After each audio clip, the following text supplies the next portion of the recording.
I died in the 7th year of loving Khloe Davis. As the kidnapper's knife plunged into my body, I shakily dialed her number. Khloe, help me. But the voice on the other end was cold and indifferent. So, are you calling with good news? Good riddance. With that, he ruthlessly hung up. I closed my eyes against the searing pain. In the final moment of my life, I thought, if I get a next life, I will never love Khloe Davis again. When I opened my eyes again, Khloe was sitting right beside me. She leaned in, trying to get closer, but I shoved her away forcefully. Khloe stumbled back onto the bed, her face hardening as she asked, Ethan, what the hell is wrong with you now? I ignored her, grabbing my phone to check the date. I had been reborn to the time just after Khloe and I had gotten married. For a moment, my mind went completely blank. Before I could process anything, Khloe's phone rang. Khloe, when are you coming to get me? Didn't you promise you'd take me to the movies? A familiar voice drifted from the speaker. Hearing Liam Carter's voice, Khloe murmured soothingly to him as she quickly got up and dressed.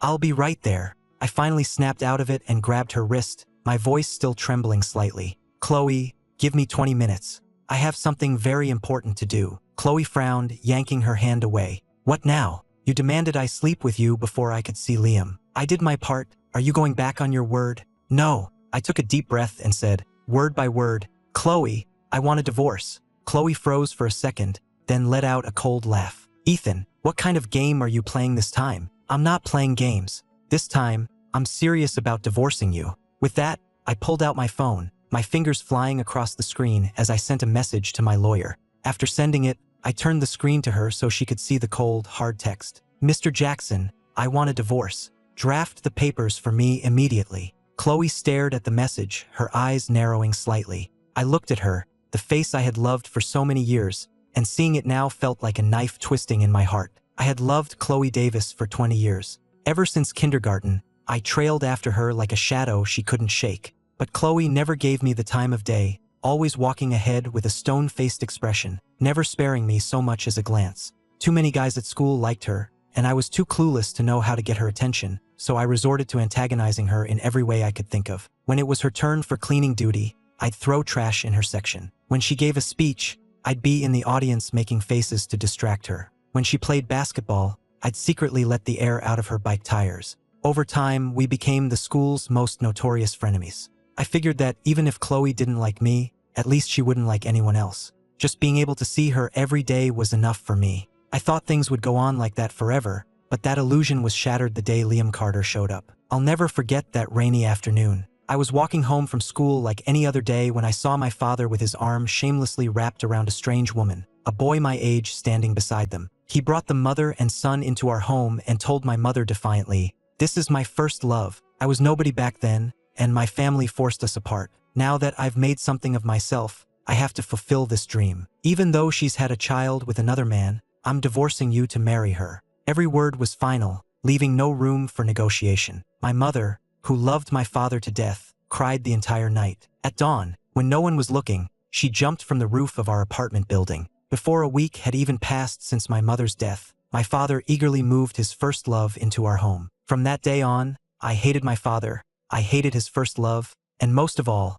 I hated my new stepbrother, Liam. But I never imagined the most painful betrayal was still to come. I went to the library to find Khloe, only to see her sitting in a corner with Liam. She was leaning on his shoulder, gently kissing the corner of his mouth. In that instant, my world came crashing down. Later, when Grandpa Davis fell gravely ill, he forced Khloe to marry me. After we were married, Khloe accidentally found the thousands of sketches I'd drawn of her, finally realizing I'd been in love with her for years. But instead of being moved, she became convinced I had manipulated her grandfather into forcing the marriage. From that point on, our marriage became a war zone. When Khloe hired a plane for a skywriting message for Liam, I smashed her limited edition sports car. When Khloe took Liam on vacation, I had every hotel in the city refuse them service. When Khloe threw Liam a massive birthday party, I filled the cake with cockroaches and centipedes. Eventually, we reached an agreement. Khloe could see Liam, but for every time she did, she had to sleep with me. "Khloe," I'd said, "let's just torture each other for the rest of our lives."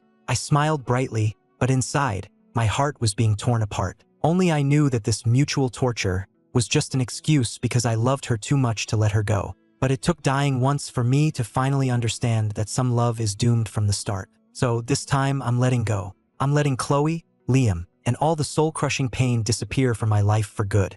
Soon, a sharply dressed lawyer entered the room. "Mr. Miller, Ms. Davis, here is the divorce agreement." The lawyer placed the file on the table. "Please look it over." Khloe knew I was crazy about her and didn't believe for a second I wanted a divorce. She was just sitting back, waiting to see how I'd back out of this. But to her surprise, I immediately signed my name without a moment's hesitation. A flicker of shock crossed her face. She snatched the agreement, her eyes scanning the terms. Division of assets, stock allocation, every single detail was laid out in black and white. "Ethan," her voice was strained, "are you serious?" I turned to face her, a mocking smile playing on my lips. "Of course. What's the matter? Is the great CEO of the Davis family having second thoughts?" "Second thoughts?" Khloe laughed as if I'd told a joke. "Ethan, this marriage has been a prison. Every single second I've spent with you has been torture." "Then sign it," I said airily. "What are you waiting for?" At my words, her expression turned to ice. She snatched the pen and signed her name with a sharp, decisive stroke. She then threw the papers down in front of me. "Ethan, you'd better remember this was your choice. Don't you dare regret it." The lawyer took the signed documents, ignoring the tension between us, and stated professionally, "As per state law, there is a mandatory 1-month cooling-off period. After that, you can officially file for the divorce decree. You can withdraw the petition at any time within this month if either of you has a change of heart." Khloe scoffed, her eyes locking onto me with contempt. "Withdraw it at any time? So that's your game." She spoke with absolute certainty, as if she had me all figured out. "Ethan, if you actually go through with this in a month, I'll eat my hat." With that, she turned and walked away, her posture elegant and cold, utterly convinced I would cave at the last minute. I watched her go and let out a small, quiet laugh. "You're wrong, Khloe. Not only am I going through with it, but when that month is up, I'm leaving this city and disappearing from your world for good." For the next few days, I tuned everything out and stayed home, packing my things. Meanwhile, Khloe was with Liam, endlessly posting about their sweet, romantic life together all over Facebook. They strolled along the beach, shared sweet kisses under the setting sun, had romantic candlelit dinners at exclusive restaurants overlooking the city, made wishes as fireworks lit up the sky, and went shopping hand in hand, picking out perfect clothes for each other. And every post was flooded with likes and comments. "Khloe and Liam on another trip? You two are always in your honeymoon phase. You guys are so cute on Facebook. I don't even need to eat. I'm full just from watching you two." I bet a certain someone sees these posts and just seethes with jealousy. Too bad for him. He'll always be the pathetic one who can never win Khloe's heart. I knew Khloe was posting all of this just to get under my skin. In my last life, it worked. Every time I saw one of her posts, I'd be consumed by jealousy and heartache, lying awake all night. But now, seeing them, I felt nothing. My heart was dead to it all. I had already chosen to let go. Soon, Khloe and I would never have to see each other again. 3 days later, the Davis family held their scheduled family dinner. Normally, I would never attend, but this time I went. When I arrived at the mansion, the entire Davis family was gathered, the main hall buzzing with activity. Khloe was introducing Liam to the elders, and the children were all gathered around, calling them Uncle Liam and Aunt Khloe, both of them smiling and playing along. I watched from a distance, a bitter smile on my face. I was supposed to be Khloe's husband, but aside from her late grandfather, no one in the Davis family ever acknowledged me as such. They all believed I had stolen Liam's rightful place, so they always treated me with cold contempt. I usually didn't bother showing up to these gatherings to be humiliated, but coming here this time, I realized that behind my back, they were already living as one big, happy family. I pushed open the doors to the hall, and as everyone turned to see me, the smiles vanished from their faces. Khloe's parents glared at me, their voices dripping with disapproval. "I thought you were divorcing, Khloe. What are you doing here?" Liam looked right at me with a smirk, his tone dripping with sarcasm. It's not the first time he's pulled a stunt like this. There's always a lot of drama for nothing, and then he comes crawling back to Khloe, begging her to take him back. I'm sick of his games, but he never seems to get tired of them. Hearing this, Khloe frowned at me, her voice cold. "We may still be in the cooling-off period, but the papers are signed. You're not part of the Davis family anymore. You have no right to be here." Khloe's relatives shot me looks of disgust, chiming in their agreement. If the old man hadn't forced the issue, Khloe never would have married him. Liam and Khloe were so in love, a perfect couple. He ruined a beautiful match. Exactly. Khloe never liked him, and he's always playing these manipulative games. His intentions are so vile, it's disgusting. Looking at this crowd of Davis family members, all staring at me with contempt and mockery, a chill went down my spine. I clenched my fists, trying to push down the wave of emotion rising in my chest, and scanned the room coldly. You don't have to do this. I'm not here for the dinner party. I have no interest in it. I came to pay my respects to Grandpa Davis, and then I'll leave. Hearing this, they had no reason to throw me out, so they reluctantly stepped aside with cold expressions. I went to the family chapel alone. After paying my respects, I placed the family heirloom he gave me at my wedding on top of his urn. Grandpa, I said, my voice so soft it barely disturbed the air, as if I were afraid of waking him. You once told me that if I married Khloe, I'd have someone by my side for the rest of my life. A bitter smile touched my lips. But you never told me that being tormented by the person you love is more painful than being alone. Khloe doesn't love me. To her, this marriage is nothing but a punishment. In my last life, Khloe threw me away. So in this life, I've decided to let her go. Don't worry about me. I have a long life ahead of me. This time, I'm going to be okay. I sat before his memorial for a long time, speaking my heart out, when I suddenly heard the sound of dress shoes on the stone floor behind me. I turned slowly to see Liam striding toward me. I couldn't be bothered with him and started to leave, but Liam sneered and snatched the heirloom from the urn. Before I could react, he grabbed Grandpa Davis's memorial plaque and slammed it onto the floor. With a loud crack, the wooden plaque shattered. I felt my blood run cold. I lunged forward and grabbed Liam's wrist. Are you insane? Apologize to him. Liam contemptuously shook my hand off. Apologize? To who? If it wasn't for that old meddler, I would have been in your place a long time ago. Liam, my voice shook. That was the grandfather Khloe respected more than anyone. If she knew you did this, she'd realize what a mistake she made with you. My rebuke didn't faze him in the slightest. In fact, he looked even more smug. Oh really? You respect her grandfather so much, but Khloe still doesn't give a damn about you. Does she? Ethan, you're just pathetic. A total simp. You should go cry to her about it. Every word he spoke was like fuel on the fire of my anger. But when he started insulting my mother, I couldn't take it anymore and threw a punch right at his face. The smile froze on Liam's face. He never thought I'd actually hit him. Humiliated like never before, his face went pale with rage, and he lunged at me like a wild animal, grabbing my collar as we started to brawl. But he was spoiled and soft, no match for me at all. Every time he tried to throw a punch, I slammed him back onto the ground. Furious and humiliated, Liam grabbed Grandpa Davis's urn and smashed it over my head. For a moment, the pain in my head was so intense I couldn't see. I collapsed to the floor as the ashes scattered around me, a desperate, agonized sound escaping my lips. The noise was so loud it quickly drew everyone from the main hall. When they saw the chaos, the shattered plaque and the spilled ashes, the color drained from their faces. Khloe's face was dark enough to curdle milk, her eyes as cold as ice. Ethan, what have you done now? This is a chapel. Is this how you pay respect to Grandpa? I was in too much pain to speak, but Liam, playing the victim, immediately started his story. Khloe, I saw the heirloom Ethan had and just wanted to take a look, but he just punched me. I tried to defend myself, and he started throwing Grandpa's urn and plaque at me. I just pushed him to get away, and somehow he ended up like this. After hearing his version of events, the Davis family all turned on me, their glares like daggers. In an instant, they were all shouting, cursing me, some even demanding the family discipline be brought out to punish my heinous actions. Khloe waved her hand, and a servant immediately brought forward the heavy leather strap used for family discipline. For disturbing the sanctity of this chapel, 1 offense. For desecrating an elder's memorial, a 2nd offense. For assaulting a guest without cause, a 3rd offense. He will be punished for all of them. Khloe, I shot my head up, my eyes blazing with fury. You won't even ask what, crack. Before I could finish, the first lash of the strap struck my back, cutting off my words. My whole body shuddered with pain, but I stubbornly gritted my teeth. It was Liam who, crack. The second lash came right after. I struggled to get to my feet, but 2 security guards held me down by the shoulders. I screamed, my eyes bloodshot. Khloe, are you blind? It was him. 30 lashes. The man holding the strap called out. The leather bit into my back like a venomous snake. The pain was so intense my vision started to blur,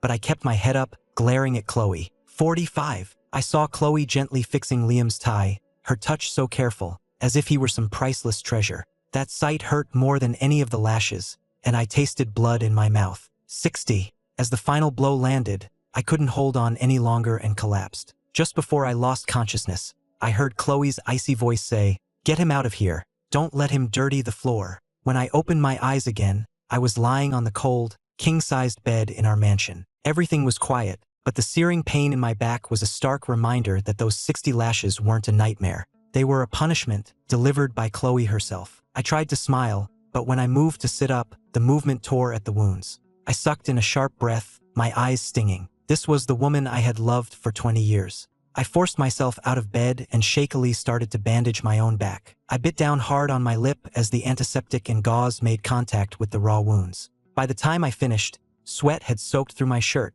leaving dark stains on the sheets. For the next week, I was confined to the bed. The wounds on my back had just begun to scab over, and the slightest movement would tear them open again. During that entire time, Khloe never once came to check on me. But Liam's messages kept coming, like a snake's taunting hiss. Khloe took me to an auction today and bought me the most expensive diamond watch there. See? The design is amazing, isn't it? In 2 days, it's our 6-year anniversary. She's planned a special yacht party to celebrate. Not only that, she even designed matching rings for us as a gift. I deleted the messages without a change in expression and quietly began to gather up everything that had to do with Khloe. The photos I'd secretly taken of her, the love letters from our youth she'd never opened, the white dress I'd bought her that she never wore. With a self-mocking smile, I packed it all into a box and threw it in the trash. Just then, the bedroom door swung open. Khloe walked in, just in time to see what I was throwing away. A cold look flashed in her eyes. Still playing these games, Ethan?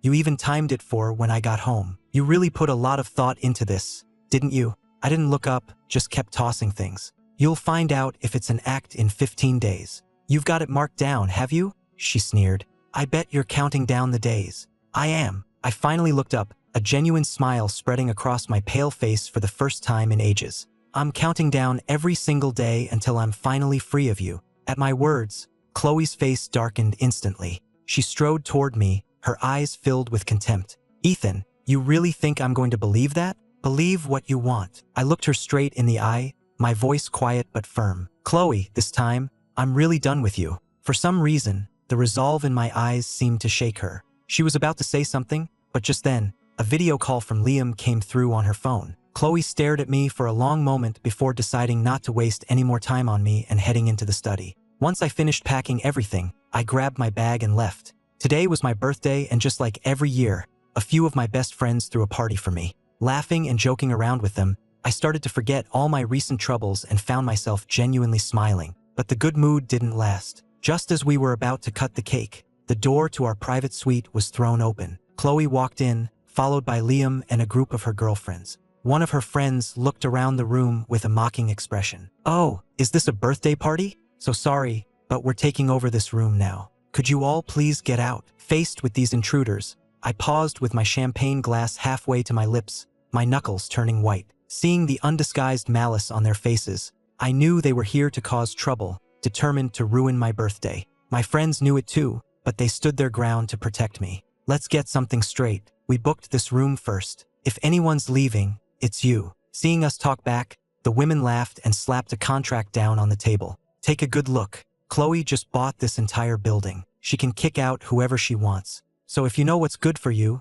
you'll leave on your own before you get thrown out like garbage. My friends were furious and about to argue back, but I quickly stopped them. I looked up at Khloe. A sale doesn't invalidate a prior booking. There are plenty of other empty rooms in this club. Khloe didn't say a word, but Liam spoke up. Sorry, Ethan. I just really like this particular room. He then took Khloe's arm. Khloe, I love the decor in here. Get rid of them. Without even looking up, Khloe said, clear the room. The moment the words left her mouth, her friends started wrecking the place. They stomped on the balloons my friends had carefully set up, trampled the flowers, and smashed the cake against the wall, smearing frosting all over a picture of me. Stop it, Khloe. Are you insane? My friends were all shouting and cursing, and I finally snapped. I rushed forward to save the last remaining photo, but someone shoved me hard. In the chaos, I was bumped and stumbled right into Liam. Liam let out a theatrical scream. Khloe's eyes went cold as she pulled him behind her and gave me a violent shove. I lost my balance and crashed into the champagne tower beside me. Hundreds of glasses rained down on me. Cold champagne and blood soaked through my suit, and the pain of glass shards digging into my skin made everything go dark. Throw him out. Khloe's voice was like ice. 2 men grabbed me and dragged me outside, my body banging against the stairs. My vision blurred, and a ringing filled my ears. I don't know how much time had passed, but I woke up in a hospital. My friends were gathered around my bed, their eyes filled with anger and frustration. Ethan, are you seriously not going to divorce her? The way Khloe treated you on your birthday, that's not a wife, that's an enemy. You can't seriously want to stay with her after that. I looked down, unconsciously tracing the gauze on my arm. It still throbbed with a dull ache, just like my shattered heart. I'm not, I said, my voice tired. I've already filed. The cooling off period is over in about 2 weeks. Once the decree is final, I'll be free. Really? My friends all said at once, grabbing my hands excitedly. That's amazing. You finally came to your senses. You're tall, handsome,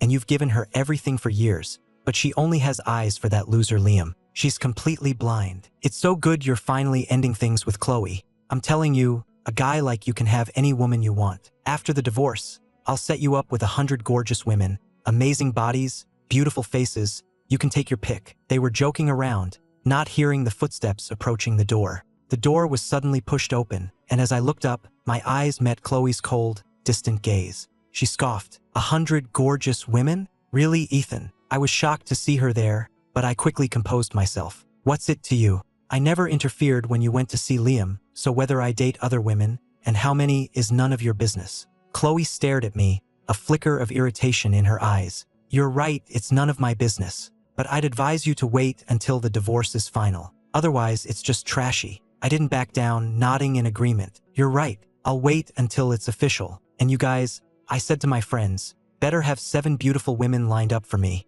1 for every day of the week. Seeing me call her bluff, a flash of anger crossed Khloe's face. She pulled out the asset division agreement my lawyer had sent her and threw it at me. Fine, I'll be waiting on divorce day. Let's see you show up with your 7 beautiful women to personally hand me the decree. With that, she turned and left without a backward glance. I watched her go, then picked up the agreement and checked it over. After confirming that half of all her assets were allocated to me, I neatly folded it and put it in my bag. After my friends left, I gave the thick pile of documents to my lawyer and had him liquidate everything. The real estate, the luxury cars, the yacht, the stocks. Watching the numbers in my bank account climb, my heart finally began to settle. With this money, I'd be set for the rest of my life. I spent the next few days recuperating in the hospital. The day I was discharged, I returned home alone to find Khloe and Liam kissing in the living room as if I wasn't even there. Under the warm glow of the lamp, Liam held Khloe in his arms, her long fingers gently stroking his cheek as they shared a deep, passionate kiss. That tender look was something she had never once given me in 12 years. Bang! I slammed the door shut, startling them out of their reverie. Khloe turned, and the softness in her eyes instantly turned to ice when she saw me. What is your problem now? I leaned against the doorframe, my nails digging into my palms, but my face held a mocking smile. This is disgusting to watch. Khloe sneered back. And what about the you who used to beg me for a kiss? Wasn't that even more disgusting? I gave a small laugh. Yeah, I must have been blind back then. I looked up, my gaze perfectly clear. But I can see perfectly now. I raised my hand and said, word by word, I, Ethan Miller, swear that if I ever love Khloe Davis again, may I die a terrible death. Khloe's pupils contracted, and her heart felt like it was caught in a vice. She never expected me to make such a solemn vow, and a wave of inexplicable anger surged through her. Khloe, Liam whined, tugging on her sleeve. I'm hungry. Khloe took a deep breath, pushing down the strange feeling in her chest, and gently ruffled Liam's hair. I'll go make you dinner. As she turned, she saw me heading upstairs without a backward glance, and the finality of my posture inexplicably irritated her. In the kitchen, she chopped vegetables distractedly, my words, may I die a terrible death, echoing in her mind as the sharp knife nearly sliced her finger. I didn't leave the house for the next several days. The day before the cooling-off period ended, my old high school class happened to be organizing a reunion. Figuring it might be the last chance I'd get, I decided to go. The moment I pushed open the door to the private room, I was hit by a wave of familiar laughter and chatter. Ethan, our old class president, spotted me first, standing up with a surprised smile. You finally made it. I smiled and nodded, and as soon as I took an empty seat, my old classmates crowded around. Ethan, I heard you married Khloe Davis. Is that for real? Weren't you two like oil and water back in high school? Yeah, you two were always at each other's throats. How did you suddenly end up married? It has to be a rumor,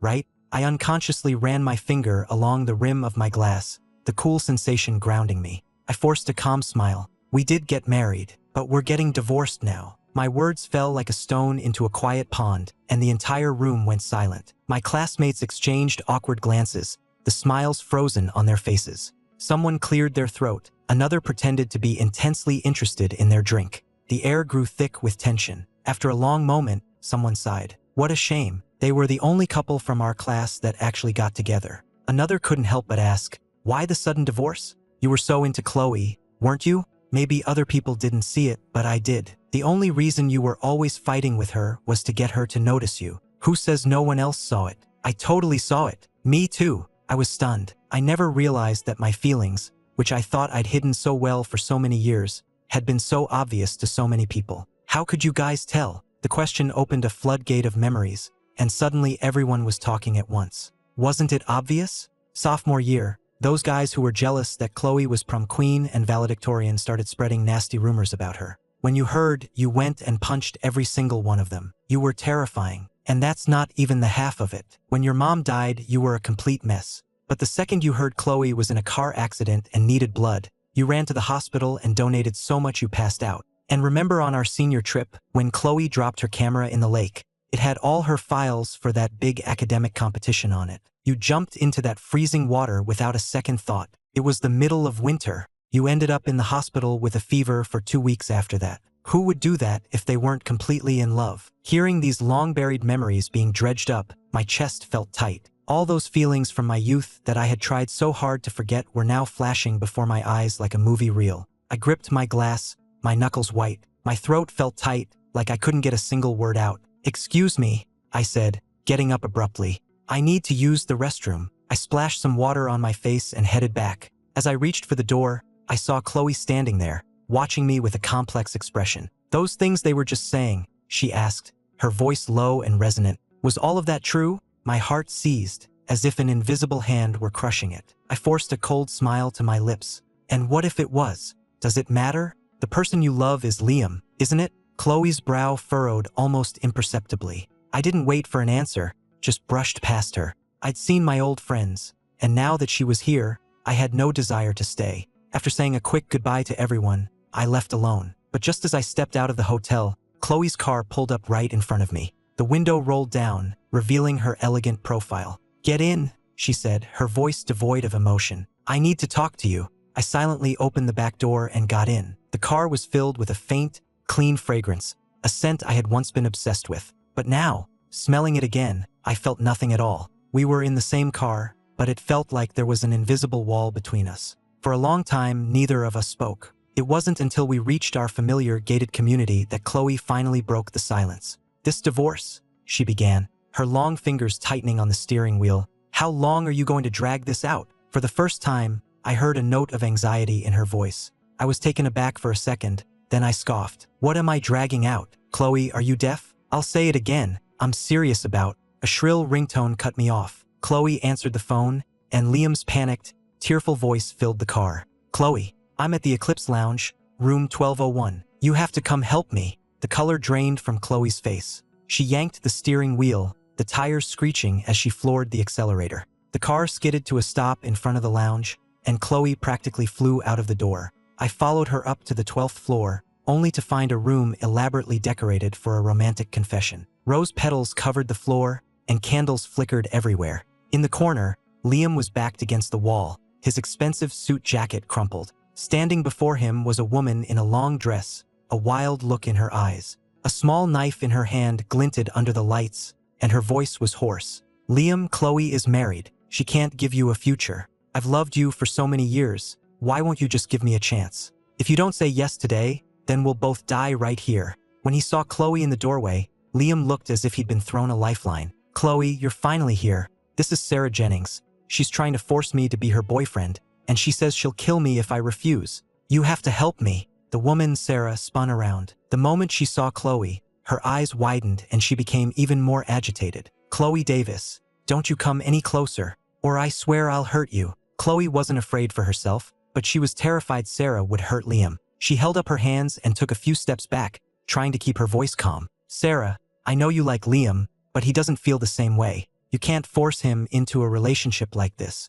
You'll never be happy." Hearing this, Sarah's eyes reddened, and her hand trembled as she pointed the knife past Khloe, toward me. "Easy for you to say. You don't love Ethan, but you married him, didn't you? If you can stand being with him for the rest of your life, Why can't Liam be with me? Khloe's expression hardened, her voice turning cold. It's because I know exactly what it's like to be married to someone you don't love that I'm telling you this. When it's the wrong person, every single second of marriage is a cage that you can never escape. Since you care about Liam, are you really going to force him into a miserable, loveless life just like mine? I stood in the shadows, my fingernails digging into my palms. I always knew she saw our marriage as a prison, but hearing her say out loud that every second with me was torture still felt like someone was carving a piece out of my heart. But her words had no effect on Sarah. Seeing that Liam still wouldn't give in, Sarah's eyes grew wild, her patience completely gone. I don't want to hear it. All I know is I want Liam. Liam, if you won't be with me, then we'll just die together. The knife glinted as Sarah lunged, stabbing straight at Liam. In a flash, Khloe threw herself in front of him without a second's hesitation. I watched the blade sink into her stomach, instantly staining the white dress I had ironed for her that morning. Khloe! Liam let out a blood-curdling scream. Khloe's face went pale, sweat beading on her forehead, but she kept a death grip on Sarah's wrist, her knuckles white with effort. Only when the police burst in and subdued Sarah did she finally collapse to her knees, still protectively shielding Liam behind her. Liam clutched her, sobbing. Khloe, don't die. Your divorce is final tomorrow. We can finally be together for real. Please, just hold on. Khloe managed a weak, sarcastic smile as she looked over at me. It's not happening. Ethan won't go through with it. This has all just been an act. She looked back at Liam. I love you. If I had another life, I would choose you. I wouldn't give in to my grandfather. I just stood there, watching them, biting my lips so hard I could taste blood. An act? An act? After everything, she still thought this was all an act. Khloe, you couldn't be more wrong. The light above the operating room finally went off at 3 in the morning. The doctor emerged, pulling off his mask. The wound wasn't too deep, and you got her here quickly, he said wearily. She'll make a full recovery with a month of rest. I stood at the end of the hall and watched Liam rush into her room. As I turned to leave, I heard Khloe's weak but tender voice call out his name. Liam. Back at the mansion, I stayed up all night. My suitcase lay open on the floor as I neatly packed away my belongings, one by one. At dawn, I took my packed bags to the county courthouse. Congratulations, you're free, the clerk said, handing me the divorce decree. I ran my thumb over the document. 12 years of obsession were finally over. I slipped the wedding ring from my finger and placed it in a small gift box along with the decree. The indentation on my finger was still visible, a faint mark, just like the one Khloe had left on my life. It was deep, but I knew that with time, it too would fade. In her hospital room, Khloe was propped up against the pillows, reading through some files. When I walked in, she didn't even look up, her expression one of smug certainty. What are you doing up so early? Did you go straight to the courthouse to withdraw the petition? She turned a page, her voice calm. Ethan, I'm telling you, my patience is wearing thin. Remember this. This is the last time I'm putting up with your games. I didn't say a word, just held the box out to her, my expression unreadable. You'll know if I'm playing games or not when you open this. Khloe finally looked up. She assumed it was a peace offering, but the moment her fingers touched the velvet box, an inexplicable shiver went through her. My gaze was too calm, so calm it was unnerving, like she was looking at a stranger. She looked deep into my eyes but couldn't find any of the old affection or warmth. A notification sound chimed as her phone screen lit up with Liam's face. I made your favorite soup. I'm on my way, wait for me. A small smile touched her lips, and the strange feeling from a moment ago vanished. If you're done with your little scene, you can go. I'm not interested in your gift. She tossed the box onto the nightstand with a thud. Liam will be here any minute, and he doesn't want to see you. I stood there, watching the sunlight filter through the blinds, casting a pattern of light and shadow across her face. The features that had once captivated me, that had filled my dreams, now stirred nothing in my heart. 12 years of devotion finally came to an end. Goodbye, Khloe. Take care of yourself. That was all I said. I left the hospital alone, took my last bag, and went straight to the airport. Before boarding the flight, I blocked Khloe on every social media platform. In this life, I would never love Khloe Davis again. From now on, our paths would never cross. Khloe spent 2 weeks recovering in the hospital. Liam was there every single day, rain or shine, tenderly taking care of her every need. But for some reason, she couldn't shake a feeling of emptiness, as if a piece of her was missing. After that day, I truly never appeared before her again. At first, Khloe didn't seem to care, but as the days passed, she grew restless. She found herself staring at the door to her room, as if waiting for someone to walk in. But the person she was waiting for never came. Khloe, have some soup, Liam said. I had my family's cook make it specially for you. It's good for your recovery. Liam scooped up a spoonful, blew on it gently until it was the right temperature, and brought it to her lips. She opened her mouth mechanically, her eyes still drifting toward the door. "Khloe, what are you looking at?" Liam asked, noticing her distraction. His smile faltered. "Or should I say, who are you waiting for?" They both knew exactly who he meant. "No one," Khloe said automatically, pulling her gaze away from the door, her voice flat, but Liam could see right through her. "Khloe, are you waiting for Ethan to visit?" Khloe frowned, instinctively defensive. "You're imagining things. Why would I be waiting for him? Really? I just think it's strange." Liam lowered his eyes, his voice soft but laced with poison. "Ethan knows you were hurt, but he hasn't visited once. He hasn't even called." Hearing this, Khloe's fingers tightened on the blanket. He was right. Why hadn't I? In the past, I would have been hovering over her if she so much as coughed. But now, she'd almost been killed, and all I did was drop off a box and disappear. Could it be that I really didn't care anymore? The thought made her inexplicably agitated. Seeing her expression, Liam quickly tried to comfort her. "Khloe, don't be upset. Ethan is probably just busy." Khloe scoffed. "Busy? Busy with what?" "Well, maybe." A calculating look flashed in Liam's eyes as he pretended to hesitate. "Maybe he's already found someone new. After all, didn't he say something about finding 7 beautiful women?" "Enough!" Khloe cut him off, her face dangerously dark. Liam was taken aback by her reaction. "I'm sorry, Khloe. I didn't mean anything by it. I just don't want to see you get hurt by him." Khloe took a deep breath, pushing down her irritation and forcing a smile. "It's my fault. It's fine. Let's not talk about him." But she couldn't stop seeing the look in my eyes as I walked away. So calm, so distant, as if we had never meant anything to each other. The day she was discharged from the hospital, Khloe seemed to be in a hurry. She rushed back to the mansion and pushed open the door. The house was dark and silent, with no sign of life. She frowned and called out instinctively, "Ethan!" There was no answer. She turned on the lights and saw that a thin layer of dust had settled on everything. It looked like I hadn't been home in a long time. Khloe walked into the living room, her eyes falling on a velvet box on the coffee table. It was the gift I had left for her. When she was being discharged, her assistant had asked if she wanted the box brought back with her things. She had been about to say no, but at the last second, she told the assistant to pack it. Now, as if compelled by some unseen force, she reached out and picked up the box. My words echoed in her mind. "You'll know if I'm playing games or not when you open this." The box was surprisingly light. She opened it slowly. Inside was a wedding ring and a divorce decree. Khloe's pupils contracted, her heart clenching painfully. What was this? She snatched up the decree. It was stamped with the official seal of the county court,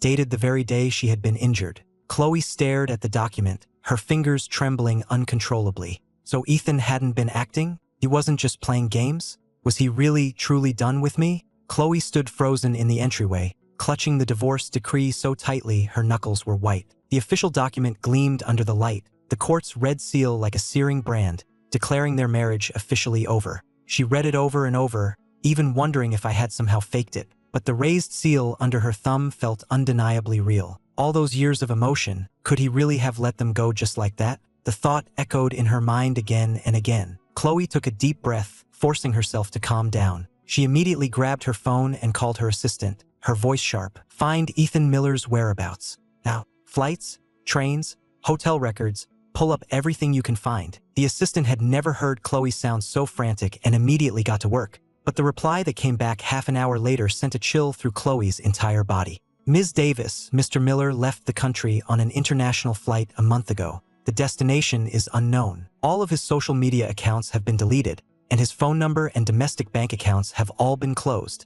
Hearing this, Khloe's hand tightened around her phone, her knuckles turning white. She couldn't believe it. She hung up and ran upstairs. She threw open the bedroom door to find the room completely empty. The bed was perfectly made, without a single crease in the sheets. The closet was bare. All of my clothes were gone. My toiletries were gone from the bathroom counter. The only thing left was a single, solitary letter lying on the nightstand. The envelope simply said, "For Khloe." Her hands were shaking, a wave of panic threatening to overwhelm her. She tore open the envelope. Inside, there was only a single, short sentence. "Khloe, I'm really gone this time. I wish you happiness." No anger, no regret, not even an explanation. Just like that, I had quietly walked out of her life. The door opened again, and a gust of wind sent the letter fluttering across the floor. "Khloe," it was Liam. Liam calmly surveyed the room. He'd already realized downstairs that I was truly gone for good. He was ecstatic, his voice filled with excitement as he put his arm around Khloe.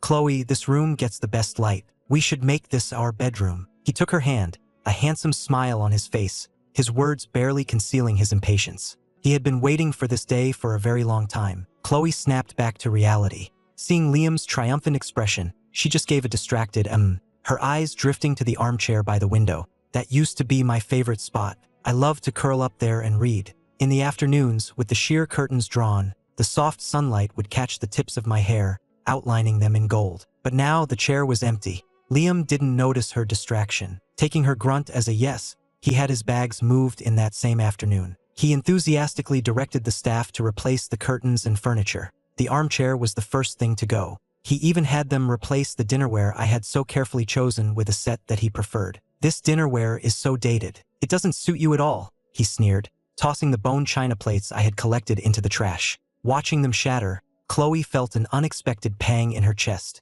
She remembered me holding up one of those plates, my eyes soft, saying, "Khloe, look at this pattern. Doesn't it look like the ivy that grew on the back wall of our high school?" And what had she said back then? "That's stupid." And now, she didn't even have the chance to call me stupid anymore. Late that night, Khloe sat alone in the study, nursing a glass of whiskey. The alcohol burned her throat but did nothing to quell the strange restlessness in her heart. The mansion was full of life again now that Liam had moved in, but she still felt like something was missing. For so long, she had thought she hated me, hated my persistence, hated my very existence. But now that I was truly gone, she found herself actually missing me. She missed the black coffee I left on her desk every morning, always at the perfect temperature. She missed the blanket I would quietly drape over her shoulders when she was working late. She even missed the stubborn look in my eyes when we fought. The realization left a heavy feeling in her chest. And Liam? He was thoughtful and charming, but after he moved in, Khloe started to feel like his attentiveness was a carefully crafted performance.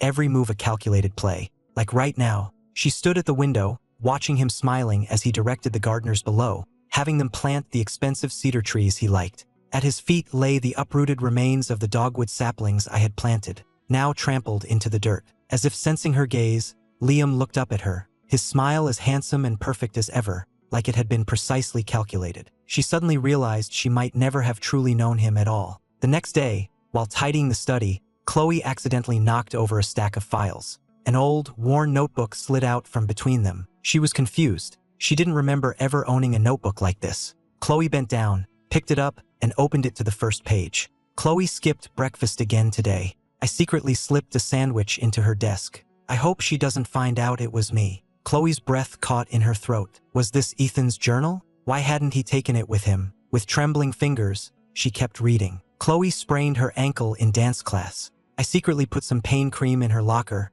but she caught me. She asked me with a straight face if it was some kind of prank. So I just said, 'Yeah, I hope you end up with a limp.' God, my heart was breaking for her. Mom's gone. Dad brought that woman and Liam into our house. I hid in my room and cried, and all I could think was, 'Khloe, can you please just give me a hug?' Our first wedding anniversary. Khloe went to see Liam again. I threw the cake in the trash, but in the middle of the night, I fished it out and ate the whole thing myself. It tasted terrible." Page after page, Khloe's vision began to blur. The raw, sincere emotion in every word was overwhelming. It turned out that all this time, I had loved her so humbly, so stubbornly, in ways she never saw, and she had taken that love and crushed it under her heel. Khloe slammed the journal shut, grabbed her car keys, and ran out the door. She had to get to the airport, check every flight. She would search the entire world if she had to, but she was going to find me. But as she reached her car, she stopped dead in her tracks. And what if she did find me? What would she say? That she was sorry? That she regretted it? Would I even believe her? The night wind rustled the leaves around her. Standing there in the empty driveway, Khloe suddenly realized that some things, once you lose them, are gone forever. Dejected, she went back inside to the study. She sat in the leather armchair by the window and opened the journal again, her fingertips trembling. Outside, the night was dark, and the glow from the desk lamp illuminated the yellowed pages. The faded ink seemed to travel through time, every word a needle piercing her heart. She turned page after page, each one holding my most private thoughts. A few guys in class were spreading rumors about Khloe again today, saying she only got elected student council president because her family is rich. I was so mad I started a fight with them. I got detention for it, but I don't regret it.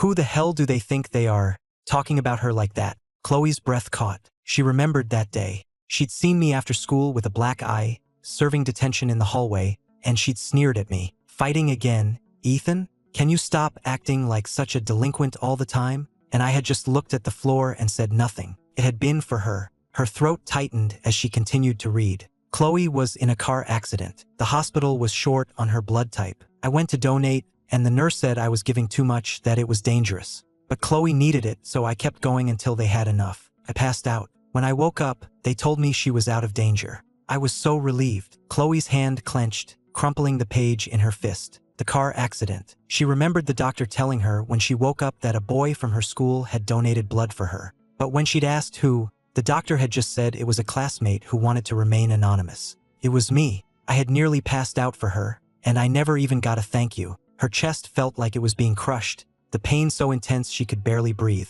As she read on, the handwriting grew more and more frantic, as if my emotions were spiraling out of control as I wrote. Today is Christmas Eve, which is also Khloe's birthday. I secretly made her a lantern shaped like a rabbit. Took me a whole month, and my fingers are covered in splinters. But in the end, I couldn't bring myself to give it to her. She hates me so much, she'd probably just throw it away. Khloe slammed the journal shut, closing her eyes. The rabbit lantern. She remembered seeing it in a dusty box in the storage room. She had assumed it was an old toy one of the housekeeper's kids had left behind and had told them to throw it out. And now she knew. She knew whose work it had been. Khloe stood up and walked slowly to the window. Outside, the city lights glittered like a sea of stars, but her vision was blurring with tears. In her eyes, I had always been the arrogant, stubborn, annoying Ethan who wouldn't leave her alone. But the Ethan in the journal was humble, patient, and careful. Someone who loved her to his very core, but was too afraid to even say the words, "I love you." She thought back to the reunion, to what all her old classmates had said, and my reaction to just coldly deny it all and walk away. I hadn't wanted her to know because I knew that even if she did, it wouldn't have mattered to her. The realization sent a sharp, stabbing pain through Khloe's heart. Just outside the study, a figure stood silently in the hall. Through the crack in the door, Liam watched Khloe holding the journal, a dazed look on her face. His nails dug into his palms, a dark look in his eyes. How was it that Ethan was gone, but his ghost still lingered? The next morning at breakfast, Liam casually brought up, "Khloe, I was cleaning up yesterday and found a bunch of stuff Ethan left behind. Should I just toss it?" Khloe paused, the knife in her hand hovering over her steak. "Just leave it," she said coolly. "Don't touch his things." Liam's expression didn't change, but he let out a deliberate sigh. "All right, it's just Ethan is really something else. He's divorced, he took everything else, but he just happens to leave this one journal behind. It's almost like he wanted to make sure you knew just how much he loved you." Clang. Without a word, Khloe slammed her knife and fork down on her plate. She looked up, her eyes dangerously cold. "Liam, watch your mouth." Liam was taken aback by her glare, not expecting such a strong reaction. He forced a laugh. "Khloe, are you mad? I'm just being honest. He's obviously just trying to play the victim to make you feel sorry for him." "Play the victim?" Khloe sneered. "And where were you when he was getting into fights for me, giving me blood, jumping into a frozen lake for me?" Liam's face went pale. "He probably made all of that up. You know how he is. He's a great actor." "Enough!" Khloe shot to her feet, her chair screeching against the floor. She looked down at Liam, her eyes ice cold, her voice a clear warning. "Liam, don't make me regret letting you move in here." With that, she turned and walked out, leaving Liam frozen in his seat, his face pale. Khloe stood in the garden, trying to keep the emotions churning inside her from boiling over. She had always seen me as the villain who stood between her and Liam, but now, Liam, her supposed true love, was eagerly tearing me down at the first opportunity. She suddenly realized she might have been completely, utterly wrong about everything. Khloe's gaze drifted to the horizon. "Ethan, where are you?" After that breakfast, a seed of doubt had been planted in Khloe's mind. Liam's malicious words about me had made her doubt him for the first time. The stories from the reunion echoed in her head, making Liam's dismissive comments sound even more jarring. What right did he have to say I was faking it? Khloe stood at her office window, unconsciously tracing the rim of her coffee mug, her expression unreadable. After a long moment, she picked up her phone and dialed her assistant. "Run a background check on Liam Carter," she said, her voice like ice. "I want to know everything he's been doing for the past few years." 3 days later, the assistant placed a thick file on Khloe's desk. The moment she opened it to the first page, her face clouded over. Her suspicions had been right. Liam was far worse than she had ever imagined. The report detailed years of his affairs with wealthy socialites, and even included evidence of him using her family's influence to sabotage business rivals behind her back. But the most shocking part was the pattern the file revealed. Every time things between me and her had gotten worse, it was right after Liam had intervened. In high school, we were just typical frenemies, but after Liam transferred to our school, I had suddenly become much more hostile toward her. In college, after her car accident, I had secretly donated blood for her. But the first thing Liam had told her when she woke up was, "Ethan doesn't care about you at all. He hasn't even come to see you." And after they were married, our fights had gotten worse and worse. Looking back now, she realized almost every single argument had been sparked by some offhand comment from Liam or one of his friends. Khloe's fingers clenched the report, her knuckles white. She was suddenly struck by an unbearable thought. Liam had been playing her for a fool for 10 years. If she was still in disbelief about Liam's actions, what happened next turned that disbelief into pure disgust. Her friend, Emily Vance, came to her with a troubled look on her face and handed her a flash drive. "Khloe, I ran into Liam at a bar the other night. I think you need to hear this." The recording started with the loud noise of a crowd, then quieted down. A moment later, a familiar voice began to speak. Liam sounded slightly drunk, laughing loudly with some friends in a VIP booth. Emily hadn't meant to eavesdrop, but Liam's loud, bragging tone was impossible to ignore. "Khloe Davis? She's nothing, just a pawn in my game." Liam swirled the drink in his glass, a smug smile on his face. Seeing the confused looks on his friends' faces, he scoffed. "You guys don't actually think I love her, do you? Don't make me laugh. If it wasn't for her money and power, who would bother putting on that devoted lover act for all these years?" His friends roared with laughter. Someone asked, "What about Ethan? I heard he was crazy in love with her." Liam sneered, his eyes full of contempt. "Ethan's even dumber. All those years of pathetic, groveling love, and in the end, he just ran away with his tail between his legs." He threw back his drink, the alcohol making him even more arrogant. "You know that incident in the family chapel? That idiot Khloe believes anything I tell her. She actually thought Ethan was the one who started it. The truth is, I smashed the plaque first, and that idiot Ethan actually tried to defend it. And what happened? Khloe herself gave him 60 lashes for it." Emily's face fell. She secretly recorded the rest of their conversation, then immediately left and called Khloe. After listening to the recording, Khloe felt like she'd been punched in the gut. Her mind went blank, and then came a tidal wave of pure rage. Her fingers dug into her phone, her knuckles white, her eyes burning with fury. "Liam Carter," she said, her voice a low growl, each word forced through gritted teeth. So that was the truth of what had happened in the chapel. The 60 lashes I had endured were all because of Liam, and what enraged her most of all was that she had been his accomplice.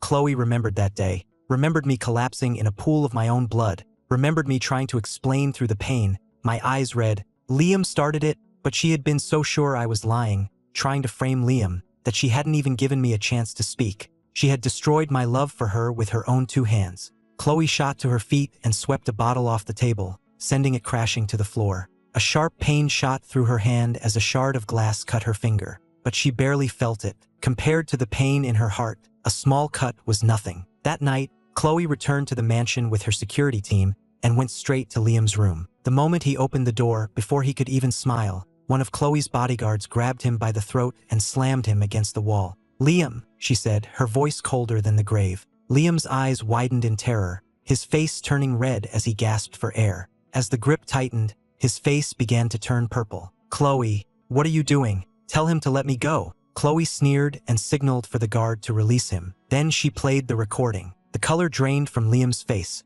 "It's not what it sounds like. Let me explain. Someone set me up." He scrambled to grab her hand, but she violently shook him off. "Set you up?" Khloe's eyes were venomous. "And what about this?" She threw the investigation file in his face, pages scattering everywhere. "How are you going to explain this? Did someone set you up for this too?" Liam looked down at the papers, and all the strength went out of his legs. He collapsed to the floor. It was over. It was all over. Khloe looked down at him, her face a mask of cold fury. After a moment, she turned and walked away without another word. Liam was left trembling with fear and shock. The door slammed shut with a deafening bang. He flinched, tears streaming down his face, but his eyes were filled with a chilling, new hatred. Meanwhile, it was early morning in New York. Sunlight streamed through the windows of my apartment. I sat on the sofa by the window, holding a hot cup of coffee, a small puff of steam rising from the mug. Outside my window, the East River glittered, and in the distance, the Brooklyn Bridge was just visible through the morning haze. There was no Khloe here, no Liam, none of the suffocating memories of my past. There was only me. I took a sip of my coffee and smiled. So this is what freedom tasted like. In my 3rd month in New York, I enrolled in an advanced program at a design school. I'd always had a knack for drawing, and now, with a lifetime of repressed emotions finally finding an outlet, my work took on a unique style. Quickly caught the eye of one of my professors. "Ethan, your work has such life to it," my professor said, looking over my sketches with admiration. "Especially the cut of this dress. It's like a butterfly emerging from its chrysalis." I paused for a moment, then smiled. Yes, a metamorphosis. I had finally done it. I had finally broken free from the chrysalis that was Khloe Davis. With my professor's encouragement, I rented a small studio in Brooklyn Heights and started my own label. Meeting Isabella Reed was a complete accident. We met at a design showcase. She was an American whose family had built a high-end textile empire, and she was a well-known designer in her own right. She stopped at my booth that day and stood there for a long time before pointing to a deep red gown. "This dress?" she asked. "What was the inspiration?" I looked at the dress. It was one of the first pieces I had designed after arriving in New York. I'd been having sleepless nights, nearly drowning in the pain of my past. But I had channeled that pain into my work, and this dress was the result. It was the color of blood, but at the hem, I had embroidered golden butterflies, their wings poised for flight. "Metamorphosis," I said quietly. Isabella looked at me for a long moment, then smiled. "I'm Isabella Reed," she said, extending her hand. "It's a pleasure to meet you, Mr. Metamorphosis." After that, she became a regular at my studio. Sometimes she would bring me rare fabrics, other times she would just sit quietly and watch me sketch. She never asked about my past or overstepped any boundaries. She just slowly melted my defenses with her quiet, gentle presence.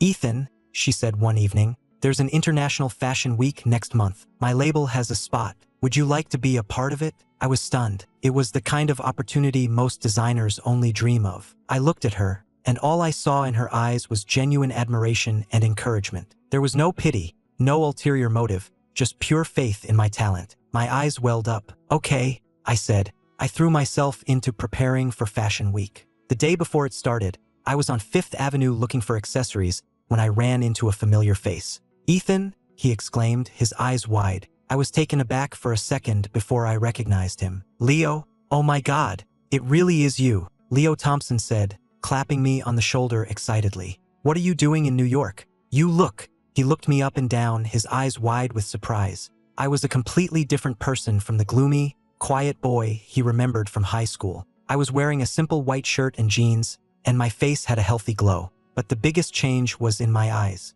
The old pain and insecurity were gone, replaced by a calm confidence. "You look so different," Leo murmured. I smiled. "Yeah, I finally learned how to love myself." Leo's eyes welled up. "That's really great to hear." I patted him on the back. The sun was warm on our shoulders, and I felt a sense of peace. My collection was the finale of the show. The models walked the runway in my designs, the deep red silk flowing like liquid, the golden butterflies on the hems seeming to take flight under the lights. The applause was deafening. Isabella stood beside me and whispered, "See, you have them all captivated." I looked out at the runway, my eyes blurring slightly. In that moment, I wasn't Khloe's pathetic husband anymore, or a joke to Liam. I was just me, a new person who had finally found himself. Khloe stood at the window, staring out into the night. Liam came in. "Khloe," he said softly, an ingratiating smile on his face. "Why are you sitting in the dark?" Khloe didn't turn around, just murmured a quiet acknowledgement. Seeing her calm reaction,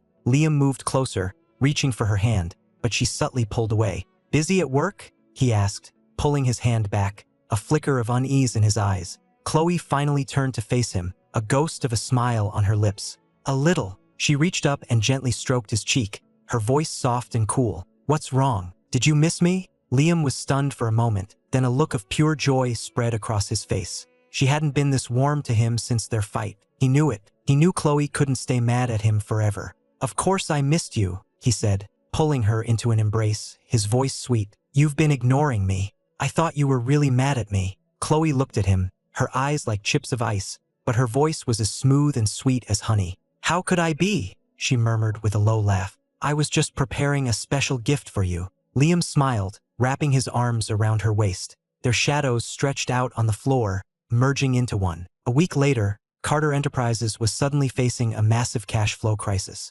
Deals that had been finalized were suddenly canceled, bank loans were inexplicably delayed, and even their long-term suppliers cut them off without warning. Liam's father was in a panic, calling in every favor he had, but hitting a wall at every turn. "Who the hell is behind this?" he roared, slamming his fist on the table during a board meeting. Meanwhile, Khloe was sitting in her office, calmly reading the latest report from her assistant. Carter Enterprises stock had hit an all-time low, and 3 of their subsidiary companies were facing liquidation. A small smile played on her lips, but it didn't reach her eyes. Good, but not good enough. She made a call, her voice calm and ruthless. "Keep the pressure on. I want the Carter family completely wiped out." How could he dare to play her for a fool and not expect to pay the price? Liam finally realized something was wrong. He called Khloe's phone countless times, but was always redirected to her assistant. He went to her office, but security wouldn't even let him in the building. "Sorry, Mr. Carter. Ms. Davis has given instructions that she is not seeing any visitors."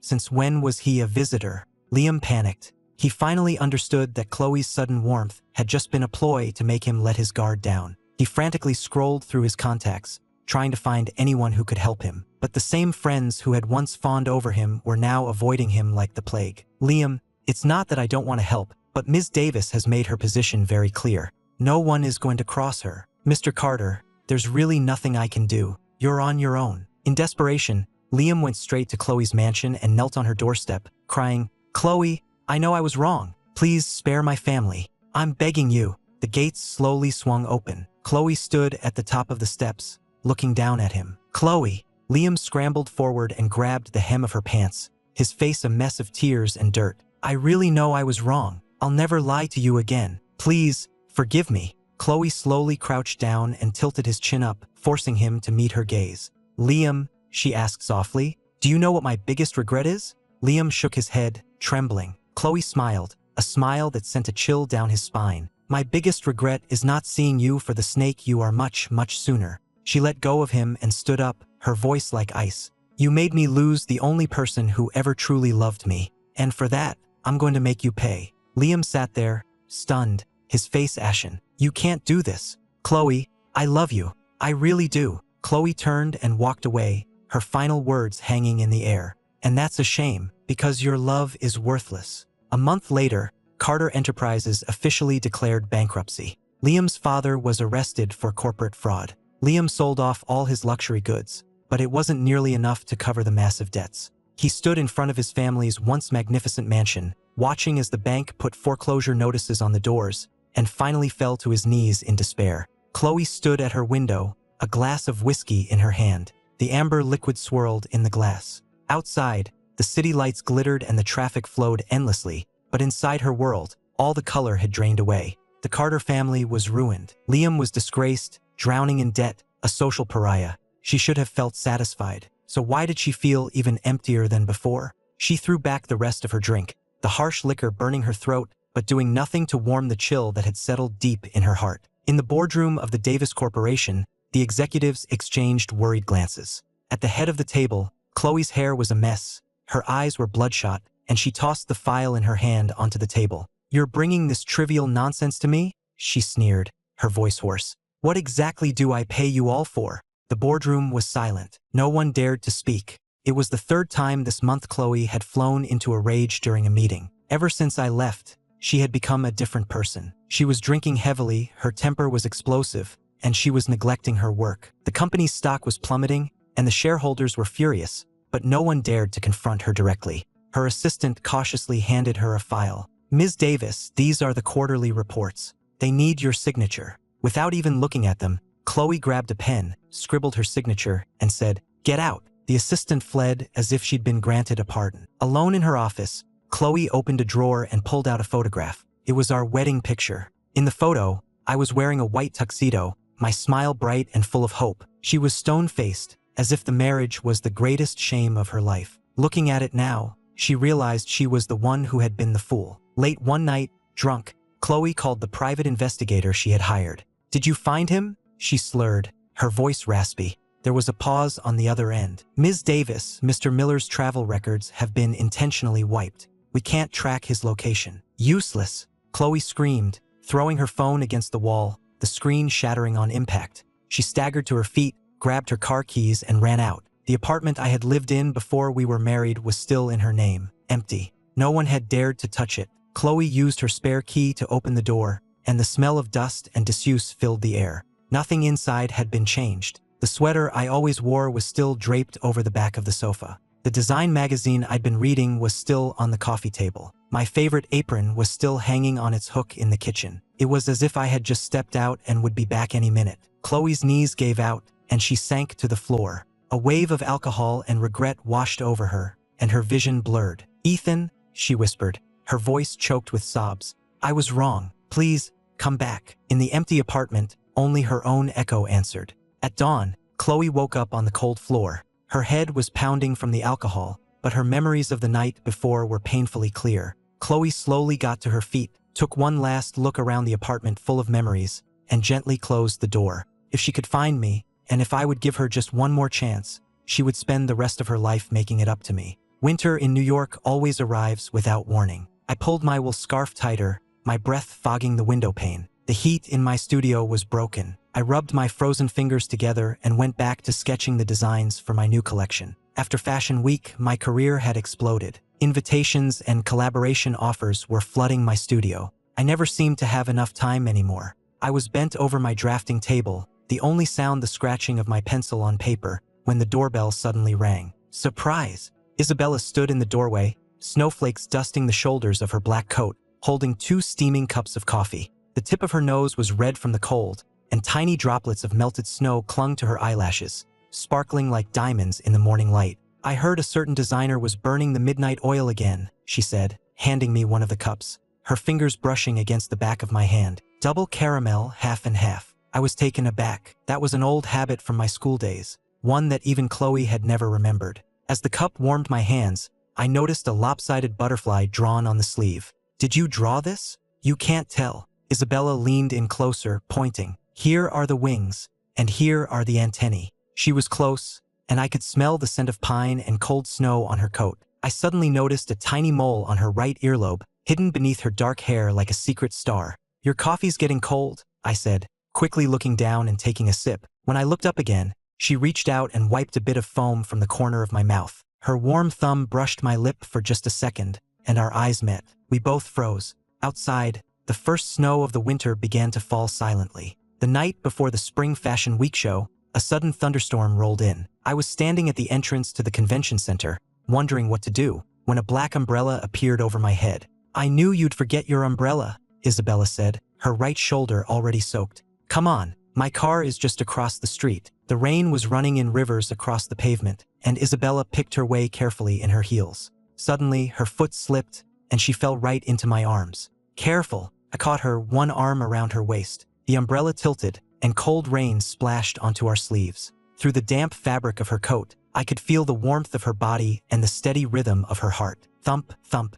I wasn't sure if it was her heartbeat or mine that was racing. We both started to speak at the same time, then fell silent. Finally, Isabella broke the silence with a laugh. "Should we count to 3 and try that again?" In the rain, her eyes looked like wet obsidian. I suddenly thought of the design I had been working on the day before. On the lining of a dress, I had secretly embroidered half of a golden butterfly wing. "Isabella," I said softly, "after Fashion Week is over, let's go to Napa Valley." "Okay," she replied instantly. "I already checked. The vineyards will be beautiful next month." The rain began to let up, and a sliver of moonlight broke through the clouds. During Los Angeles Fashion Week, I practically lived in my studio. I survived on iced coffee, and predictably, ended up with a raging fever. In my hotel room, I vaguely felt someone gently supporting my head as warm medicine trickled down my throat. "Isabella? What time is it?" 3 in the morning, Isabella's voice was hoarse. "Do you have any idea you're running a 102-degree fever?"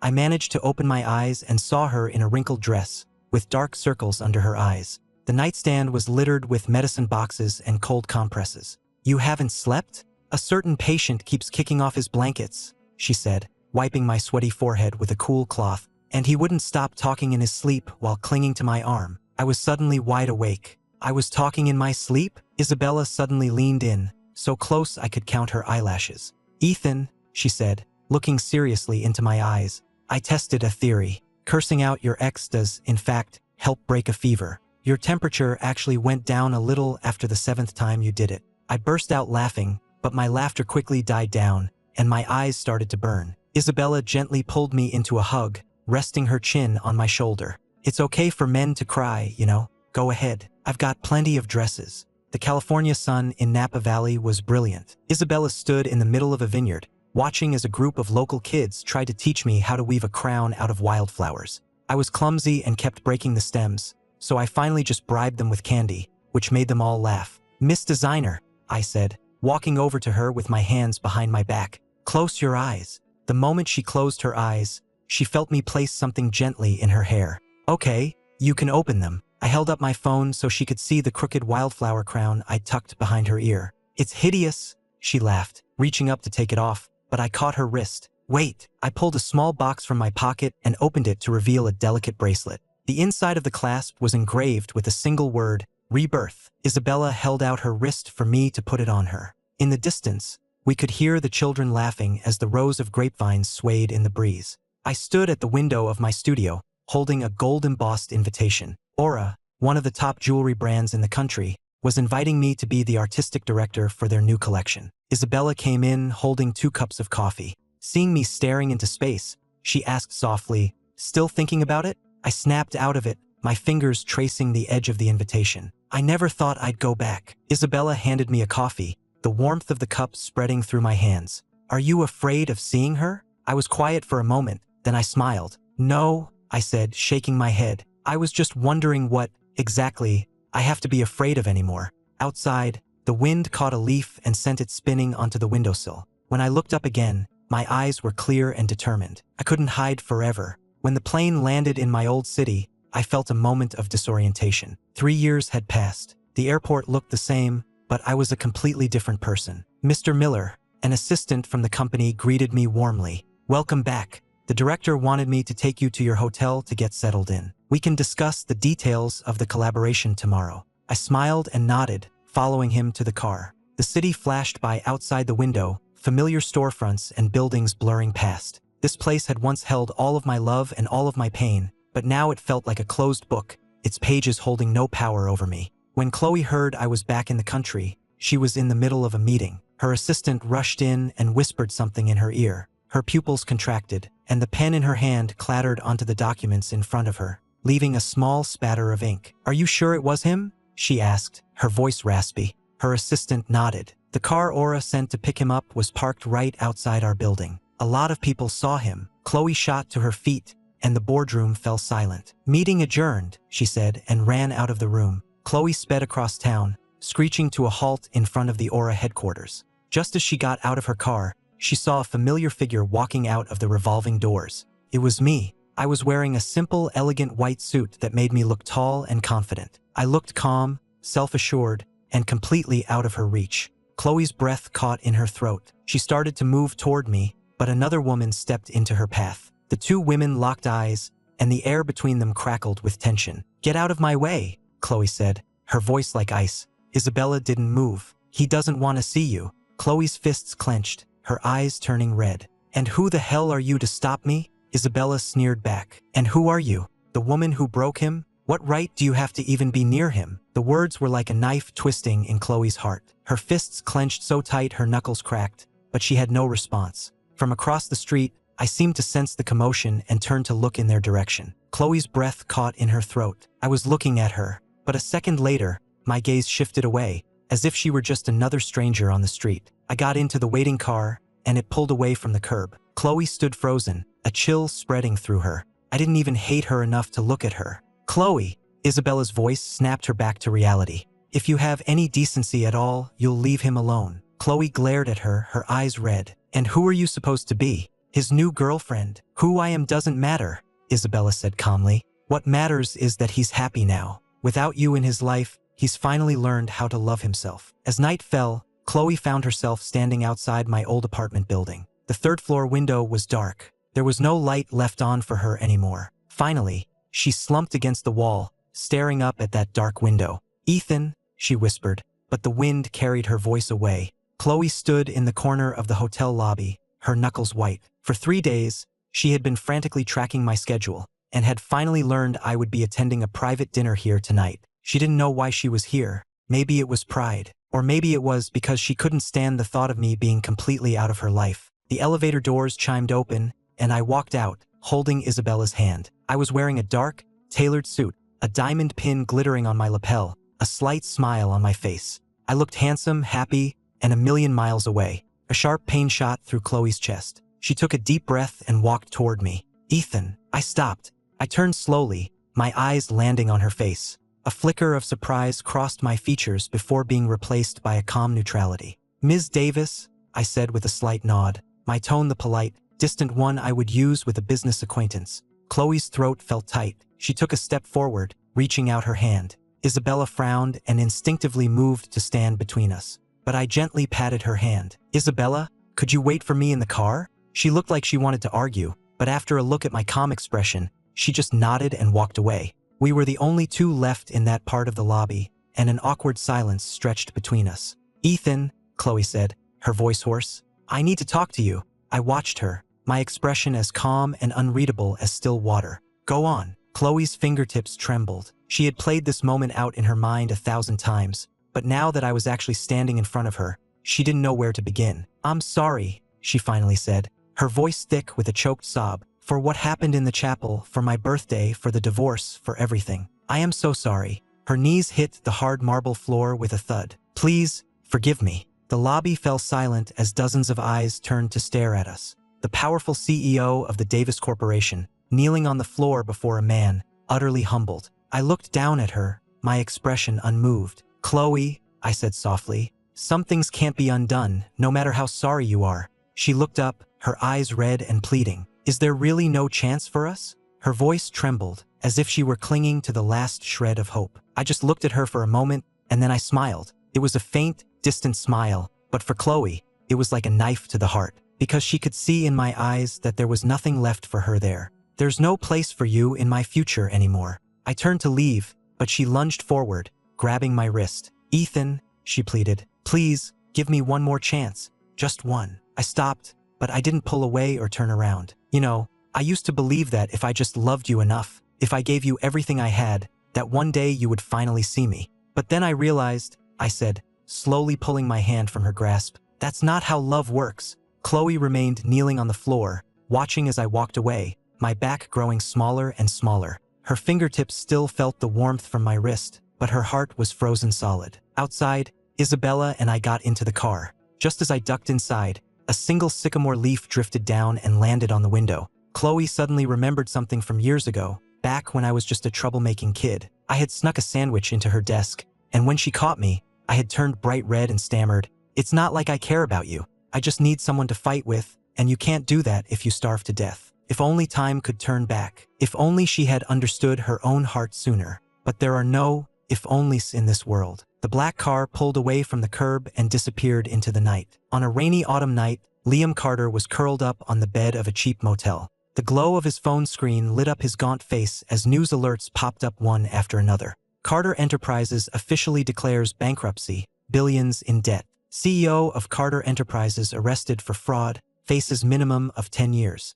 Liam hurled his phone against the wall, the sound of shattering glass echoing in the silent room. He hugged his knees and sobbed, his expensive silk pajamas now a wrinkled mess. The $1 million watch that had once adorned his wrist was long gone. 3 months ago, he had been the heir to a fortune. Now, he could barely afford this dingy motel room. The next morning, Liam stood in front of the mirror, carefully trying to conceal the haggard look on his face. He was going to see Khloe, the woman who had once doted on him, who had spent a fortune on him. If he could just get her to feel sorry for him, he could turn things around. He put on his one remaining decent suit and went to the Davis Corporation headquarters. The security guard at the front desk recognized him and immediately blocked his path. "Mr. Carter, Ms. Davis has given explicit instructions that she will not see you." Liam forced a smile. "Just tell her I have important information. It's about Ethan." The guard hesitated for a moment, then picked up the phone. 5 minutes later, Liam was escorted to the top-floor office. Khloe stood at the window, her back to the door. She didn't turn around when he entered. "Khloe,"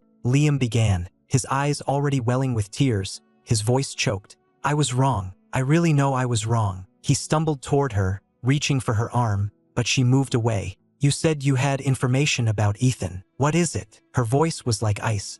Liam collapsed to the floor, looking up at her with tears streaming down his face. None of it was my fault. They made me do it. Khloe, you have to believe me. I've only ever loved you. Khloe finally turned to face him, looking down at him from her full height. Her gaze sent a chill through him. There was none of the old affection in her eyes, only cold, hard disgust. Liam, she said with a small, humorless laugh, do you have any idea how pathetic you look right now? It's disgusting. No, it's not like that, he said, shaking his head frantically. It's Ethan. He must have been spreading lies about me. Khloe, don't you remember what we had? Shut up. Khloe's hand shot out, grabbing his chin in a painful grip. Don't you dare say his name. She pulled a stack of photos from her desk drawer and threw them in his face. The photos scattered across the floor, all of them showing him in compromising positions with various other women, dated over a span of several years. Did someone force you to do this too? Khloe's look of pure loathing made him tremble. After that night,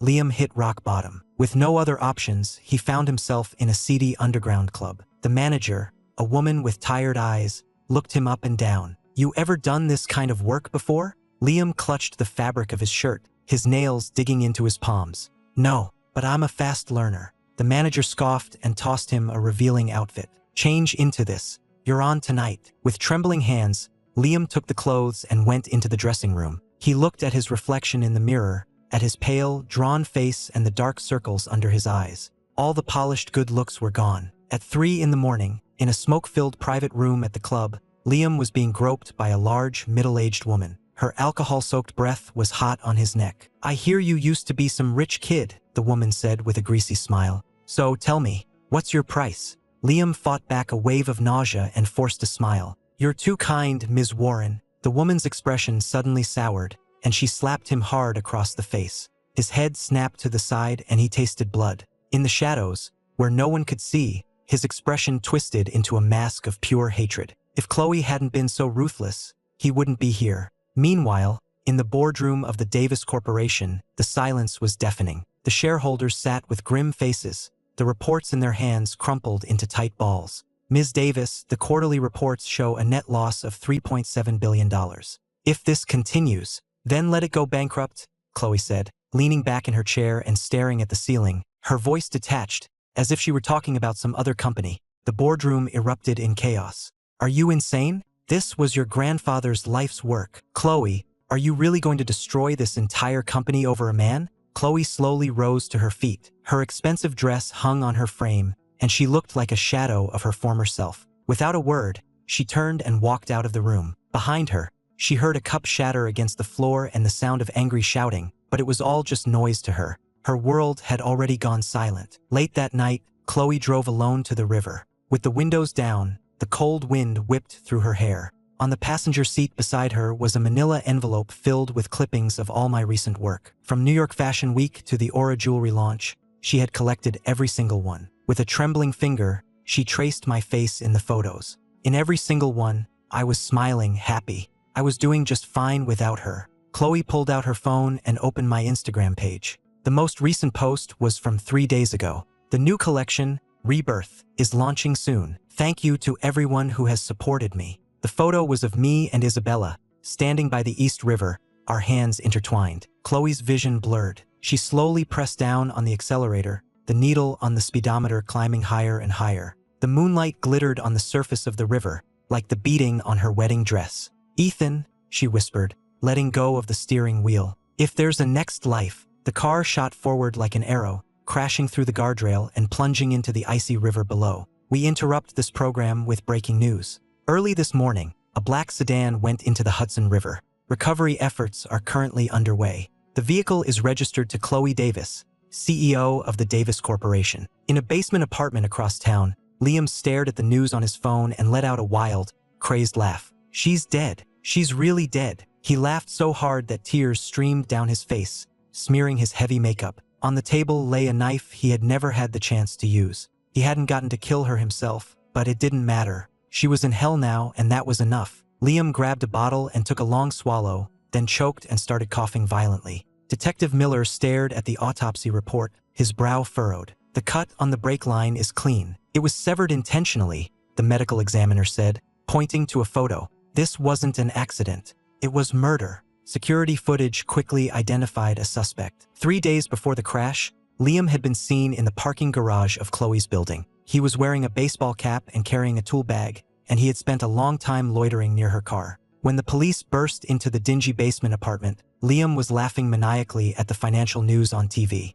The screen was reporting on the final liquidation of the Davis Corporation's assets. "You're just in time," he said, waving a pair of scissors wildly. "Look, I'm cutting up Ethan's wedding photos." The bed was covered in magazine clippings of me, each one stabbed and slashed to pieces. In the courtroom, Liam stood in an orange jumpsuit, traces of brake fluid still visible under his fingernails. "I was going to kill her myself," he said with a small, chilling smile. "It's a shame she died so soon." When the judge read the verdict, the courtroom gallery was empty. The relatives who had once flocked to the Davis family, the society friends who had once surrounded Liam, were all gone. The gavel fell, and Liam suddenly lunged at the railing. "Where's Ethan? Tell him to come here and laugh at me." The only answer was the cold click of handcuffs. The refrigerators in the city morgue hummed. A clerk called the Davis family estate for the third time. Finally, a distant cousin answered. "Do whatever you want with the body. As far as this family is concerned, she doesn't exist."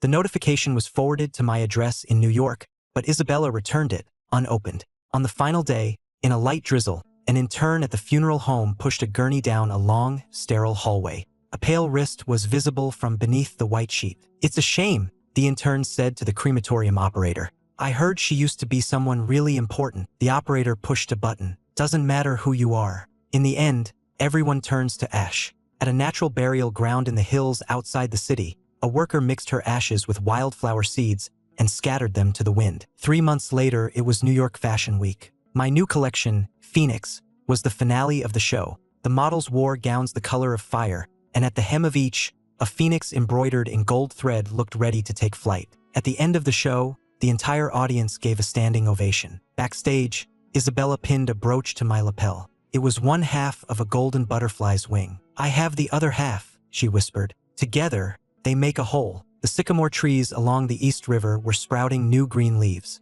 Sunlight filtered through the branches, dappling the pavement with light. I was standing on the terrace of my studio, holding a cup of tea and looking out at the glittering river. I heard familiar footsteps behind me, and a soft cashmere shawl was draped over my shoulders. "What are you thinking about?" Isabella asked, coming to stand beside me, her voice as gentle as a spring breeze. "I was just thinking about the first time we met," I said. "You asked me about the inspiration for that red dress."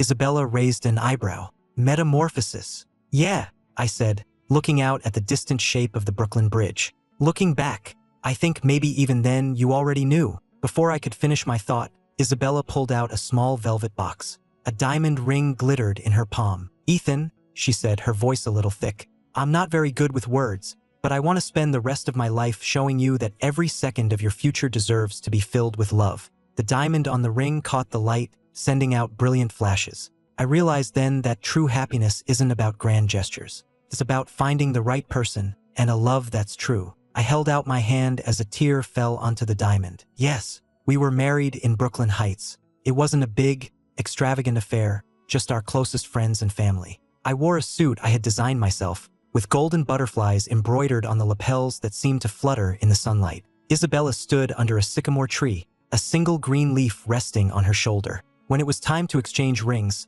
her hand was shaking so badly she almost dropped mine. The guests laughed good-naturedly, but I just pulled her into my arms and kissed her. "Don't be nervous," I whispered with a wink. "We have the rest of our lives for you to get used to this." A single sycamore leaf drifted down on the breeze and landed right on our marriage certificate, like a seal of approval from fate itself. One night, working late in my studio, I fell asleep at my drafting table. I woke up to find a blanket draped over my shoulders. Isabella was sitting across from me, reading over a contract. She heard me stir and looked up, her eyes smiling at me from behind her glasses. "You're awake? Let's go home." I rubbed my eyes, then suddenly grabbed a pencil and began to sketch furiously. A moment later, a design for a new dress was on the page, with half of a golden butterfly artfully embroidered at the collar. "Your birthday present," I said, smiling as I pushed the sketch toward her. "The other half will be on the suit I'm wearing at the show tomorrow." Isabella just looked at me for a long moment, then came around the table and wrapped her arms around me.